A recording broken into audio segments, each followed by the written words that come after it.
Dejaris, we're here in Washington, D.C. You're out here on the streets homeless. Tell me about it. Well, hey, how you doing? Man, saying that nigga, man, I'll visit this time, so come and get his shit. He's recording. I'll come and talk to you. Yeah, I've been homeless ever since, I say 21. I'm 39 now. You've been homeless since you're 21. Yeah, And you're 39. 39. Always here? No, different spots like, Texas, California, Missouri, St. Louis, Missouri, Utah, Salt Lake City, here, Arkansas, Memphis, Mississippi. Yeah, I've been around. So I've been in a lot of foster homes, group homes, placements, shelters. So were you, obviously you're in foster homes growing up before you were 21. Right. How many placements? I'd say about 5. 5? That's good. Most people. So Well, did foster home affect you at all? It did. It did. It wasn't my natural parents, so it kind of stressed me out. I was going through some issues and stuff like that where, I was comfortable more around my family, my blood family. But I went through a lot of experiences being in foster home placements and group homes.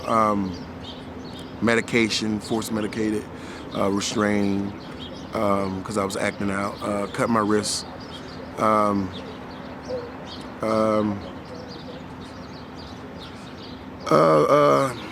Me and my sister Tammy was in the same group home, and a guy kept messing with her because she used to pee in the bed a lot. So, I fought him in the middle of the street because he was talking about my sister bad.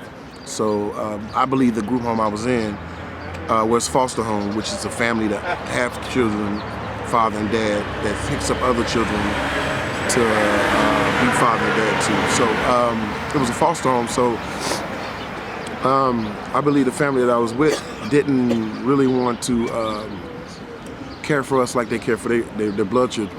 Right. They just wanted the money, So, and after that, I was split up, went to Mary Groves, ran away from Mary Groves group home, and later ran into my mother, and she sent me out to California, stayed with my cousin and my uncle's old girlfriend. But you've been on the streets, 21 to 39, traveling. Right. I had caught a crime, caught a jail beef, that basically put me in from juvenile hall to boot camp all the way to California CYA Youth Authority. And from there, I had a M2 guy because I didn't have any family. M2 guy was a Christian person that they set up with you to come visit you on the weekends, so you wouldn't be too stressed out in the group. In the jails. Right. So, and his name, I kind of forgot his name, but he was a skinny guy, real well built, short, real frail, but muscular. Not muscular, but skinny muscular. So every time I hugged him, it was like he was a hard body. But he was at like 71. Right. And ran 6 miles a day. So he was my M2 guide, and when I left the CYA California Youth Authority, he said that he had a place for me to go because I didn't have a place to go when I left the CYA. So he was like, well, I'm gonna send you to the Gapi House. The Gapi House was a place where there was a lady named Miss Connie Berger, and her husband was Lou Berger. Miss Connie was she sounded like an illegal immigrant because her English was broken. She was still like a little bit of Spanish, but she owned a $250,000 house, turned a 3-car garage into 60-man bunk beds, and these fellas came from like everywhere, walks of life, like murderers, bank robbers, rapists, Was it a killers. good place? Huh? Was it a good place? Yeah, it was a good place. It was out in Riverside. Right. Riverside, California, where mostly a lot of horses, grass areas, people, planting stuff out there in their yards. So she had 2 parrots at the front door when you walk in. One name was Rosie. I forgot the green one name, but the green one cussed a lot. Somebody taught her how to cuss. So yeah. So she had a library upstairs, but it was like a Batman step, ladder cave, ladder when you walk up to the library. Trying to get to your homelessness. Was this right before you're homeless? Yeah, this was like, well, yeah, you could say that. This was like the start of my homeless, so I was there, and when I got there, there was some kids who came and visit their father, and he was a German Baptist. So he was really from Germany, but he was German Baptist, wore the little thing around his head. And they came to visit him, and they put some money in the snack machine in the back in the garage where, they turned the 60-man bunk room. So they had a bunk bed, and they had the snack machine, so they quarters got stuck, and I took a screwdriver out the drawer and tried to jam the quarters. And one of the guys came in and stayed at the home, said, "Oh man, I'm going to tell that you was trying to break in the machine." So I had the kids, ask them, "Can you come up and verify that I was trying to help you get your quarters out?" And they was like, "Yeah." So I went to talk to Miss Lou, and she was like, "Well, I'm gonna have to let you go because you were trying to break in my machine." I'm like, "Well, I'm not trying to break in your machine. I was trying to help the kids get their quarters out." And they verified it, but she was like, "Well, just the fact that you was, jamming a screwdriver in the machine, I'm gonna still have to let you go." You go and you got rolled up. So, how long have you been homeless here in D.C.? I've been homeless in D.C. for 12 years. Wow. Yeah. So I asked you if anybody's helping, and you said they're really slow, and then that they pick and choose. Tell me about that.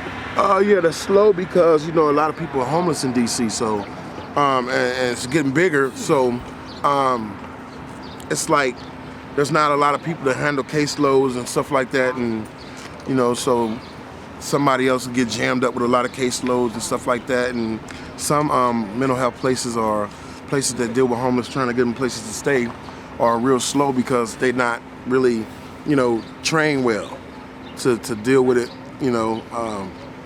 fast like other places are. I mean, like I'm hooked up with MBI, so MBI is supposed to be very good with getting housing for homeless and mental health people. So, I was diagnosed with bipolar and schizophrenic, suicidal, and mood swings. So I'm hooked up with MBI, and I go to Holy Healthcare to see therapists twice a week. So you're getting some outpatient health care. Right. But without housing... Yeah, without housing, it's like, it's a more burden on your back. It's like, where would I shower? Where would I store my clothes? Where would I store my food? How would I get money to travel? Or, things like that nature. How would I get money to get my ID or my birth certificate if I lose it? Or things like that, just the comfortability of having a house or a place to stay with 4 walls, a roof, and some windows and a door to call home and be safe, or come home and be like, okay, well, this is my domain. I can act how I want. I can be who I want to be and stuff like that. So, but without that, you're sharing your whole life with sidewalk people, So, and once you get used to it, it really don't bother you as much after a while. But you shouldn't have to get used to homelessness. Right.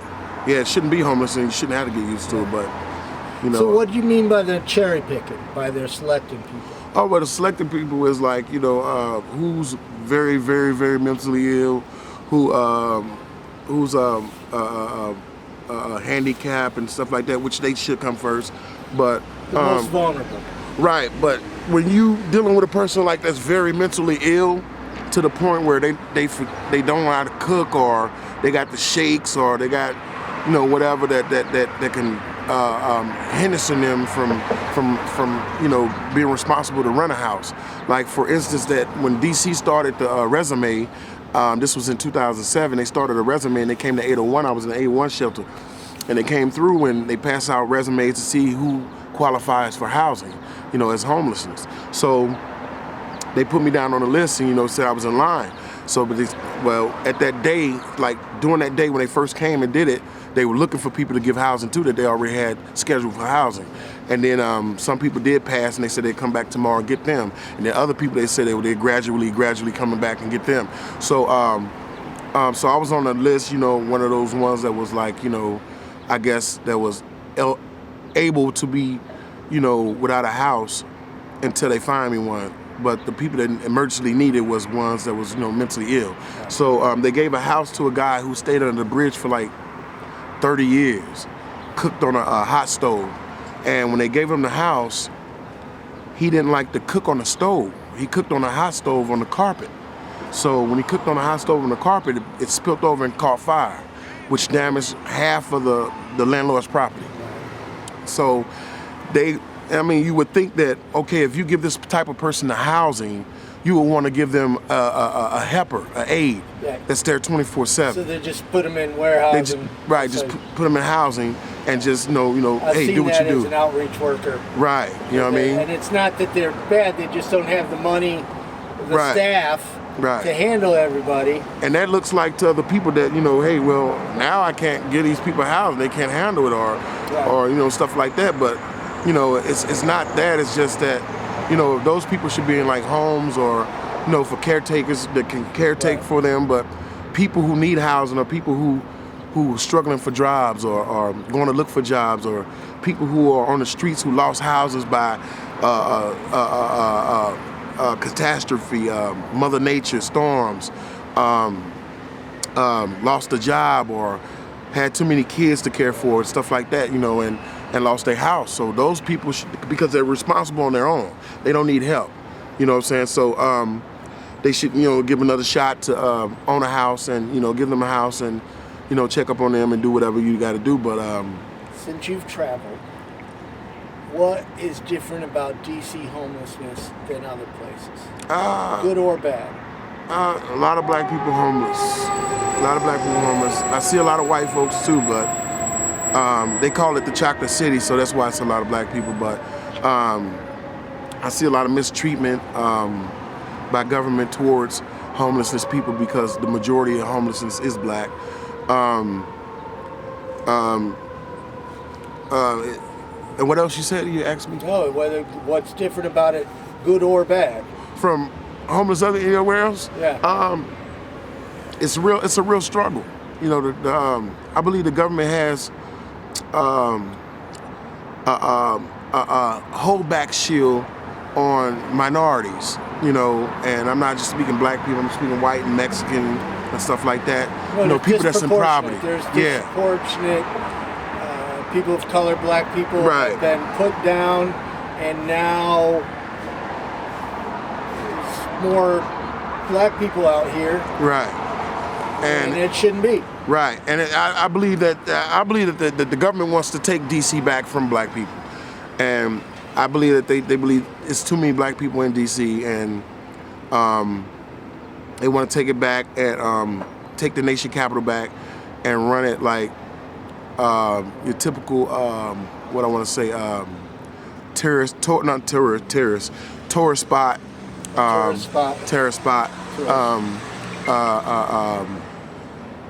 museum type of wow type thing, like, oh, let's go see DC and let's go work there, stay there, and it's lofts everywhere and things is clean and lights got solar powers on them and stuff like that. I'm just one of the weird ones because I saw you guys earlier and I made a mental note.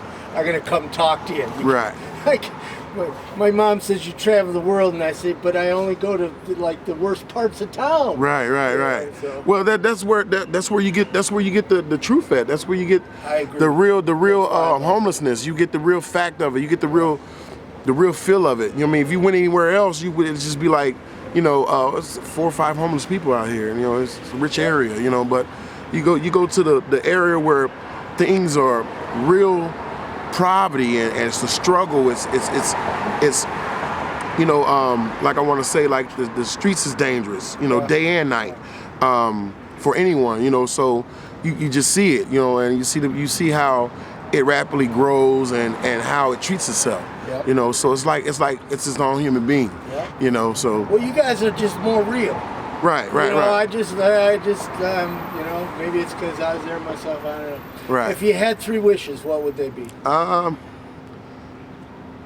Stop homelessness, because I wanted to come out with a shelter called the $5 shelter, and it would be shaped like a football with the grooves of the fingers in it, and the grooves of the fingers would be in the middle of the football, and that would be clothing, medical aid, daycare centers, job corps, and stuff like that would be the fingers in the middle. And then I have a gate around it. It'll be 3 stories or 2 stories. I have a lot of rooms where, you know, clients would come pay $5 a day. That means you would have some thinking on right. this. I mean, you would have to go out and sell some cans or recycle some cans or do what you can do to make $5. If you got a panhandle or ask somebody, hey, you know, my rent is $5. Yeah. I need that every night to stay at the shelter. But I'm free to go to basically better myself. You know, basically go look for jobs or, you know, go to school and train myself more to where I can get better jobs and take care of myself more. But while I don't have a house, this guy has a place where I can pay $5 a night instead of $1,000 and $500 key deposit and stuff like that. You know, so it's basically a roof on my head, and it'll be certain floors for single women and kids, certain floors with single fathers and children. Covered. Yeah, and certain floors with women and husband, and certain floors with single people. Yeah, cool. You know, and then I have a warehouse and built on the side where the $5 that they pay, I'll pay that to go get their food. You know, so they're basically using the $5 to kill 2 birds with 1 stone. Wish number 2. Wish number 2. Not to be rich, but be wealthy. That's a good one. Be Wish wealthy. number 3. Wish number 3. What would be my wish number 3? Wish number 3.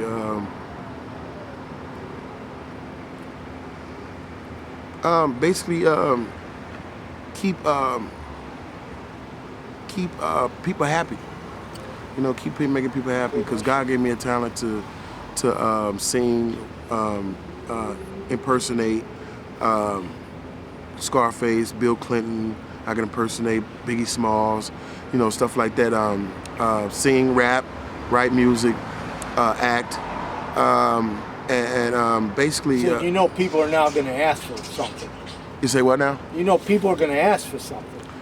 Like for what? Like an impersonation or a song or... I get them thrown in my town, man. You know, I tell her, you know, I got the best lawyer in town. I'll be out in 30 minutes. The next time I see you, you'll be parking cars in Alaska somewhere. You know, stuff like that, you know, or my daddy want me to get the Constitution back. Bush, you know, and Bill Clinton would be, I never had sexual relationships with that woman. I mean, I smoked weed, but I didn't inhale it. I mean, I'm from Little Rock, Arkansas. The whiskey, she was a bad girl.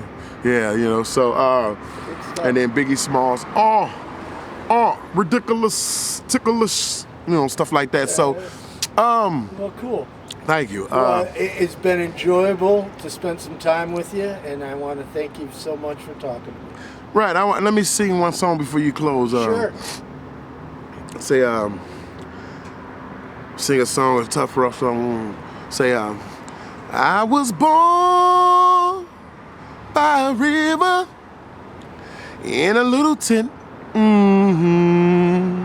Oh, that same old river I been running ever since. It's been a long time coming, and yet I know a change gon' come. Oh, yes it will. It's been too hard living, and I'm afraid to die. Oh, I don't know what's up there behind the skies. It's been a long time coming, and yet I know a change gon' come. Oh, yes it will. Great stuff, man. Thank you. That's really good. Well, thanks for talking to me. You're welcome.